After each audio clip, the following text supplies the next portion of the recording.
क्षेत्र में दूर दराज के गांवों तक, दूर दराज की व्यक्तियों तक सभी मायनों में विकास को पहुंचाना है, तो उसके खिलाफ सबसे बड़ा हर्डल कोई है तो ये नक्सलवादी। नक्सलवादी गांवों को ना शिक्षा से युक्त होने देते हैं, ना वहां स्वास्थ्य की सुविधाएं देने देते हैं, ना कनेक्टिविटी को आगे बढ़ने में मदद करते हैं, ना टेलीफोन सुविधाएं, पोस्ट और बैंकिंग सेवाओं को भी आगे बढ़ने देते हैं।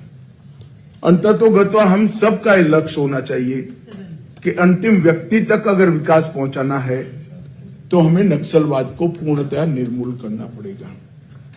और मैं मानता हूं कि 19 से 24 तक इस दिशा में बहुत अच्छा काम हुआ है।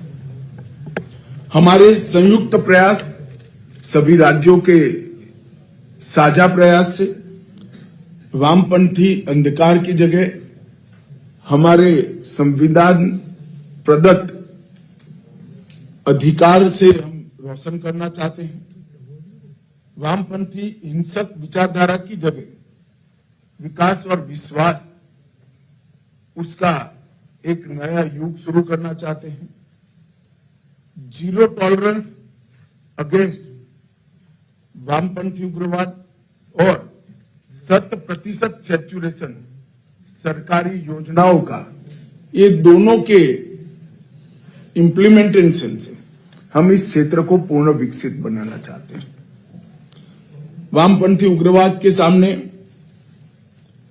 लड़ने के लिए हमने 2 रूल ऑफ लॉ बहुत समय पहले देश ने तय किए थे। पहला, नक्सल प्रभावित क्षेत्रों में कानून का राज प्रस्थापित करना और गैर कानूनी हथियारी गतिविधियों को पूर्णतया से बंद करना। और दूसरा, इतने लंबे नक्सल आंदोलन के कारण एक क्षेत्र जो विकास से महरूम रह गए, विकास वहां पर पहुंचा नहीं है, उनकी जो क्षति हुई है वो क्षति को बहुत तेजी से भरते हुए, चाहे टेलीफोन कनेक्टिविटी पहुंचानी हो, चाहे रोड की कनेक्टिविटी पहुंचानी हो, चाहे सस्ता अनाज की दुकान और स्वास्थ्य की सुविधाएं पहुंचानी हो, चाहे शिक्षा के क्षेत्र को पहुंचाना है, पीने का पानी पहुंचाना है, ये सारे क्षेत्रों में बहुत तेजी के साथ ये कमी को पूरा करना। और यही कारण है कि पिछले कुछ वर्षों में हमने काफी सफलता प्राप्त करी।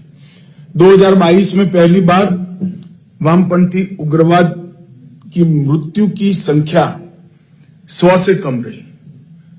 30 साल के बाद पहली बार यह आंकड़ा 100 के नीचे टच किया है।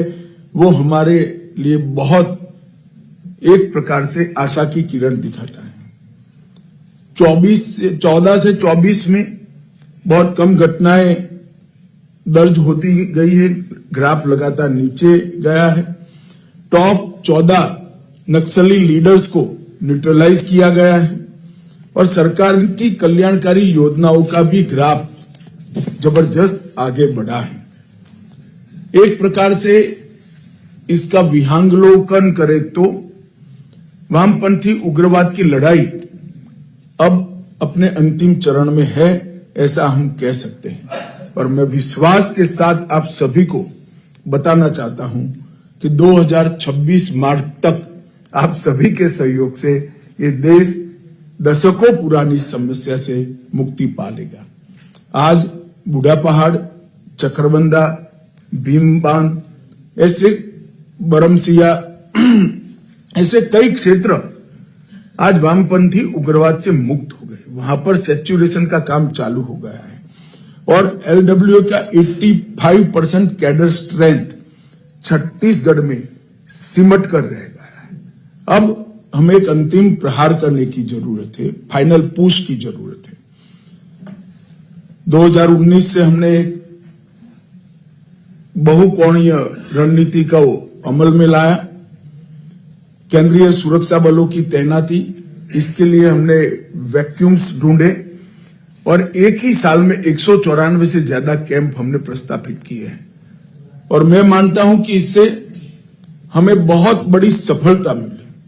45 पुलिस स्टेशन और इसके माध्यम से सिक्योरिटी वैक्यूम को खत्म करना, स्टेट इंटेलिजेंस की शाखाओं को सुदृढ़ करना। राज्य के विशेष बलों ने भी बहुत अच्छा परफॉर्मेंस सभी राज्यों में बताया है और हेलीकॉप्टर के प्रावधान से हमने हमारे जवानों की शहीदगी की संख्या को भी बहुत कम किया है।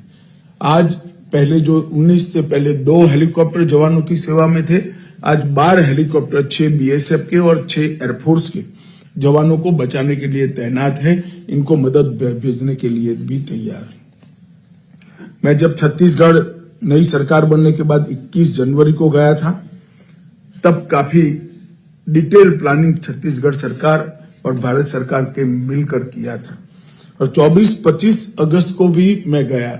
उस वक्त छत्तीसगढ़ और सटे हुए 6 जिलों के सभी मुख्य सचिव और डीजीपी के साथ मीटिंग की थी और 2 दिन तक विकास और नक्सली ऑपरेशन दोनों की दृष्टि से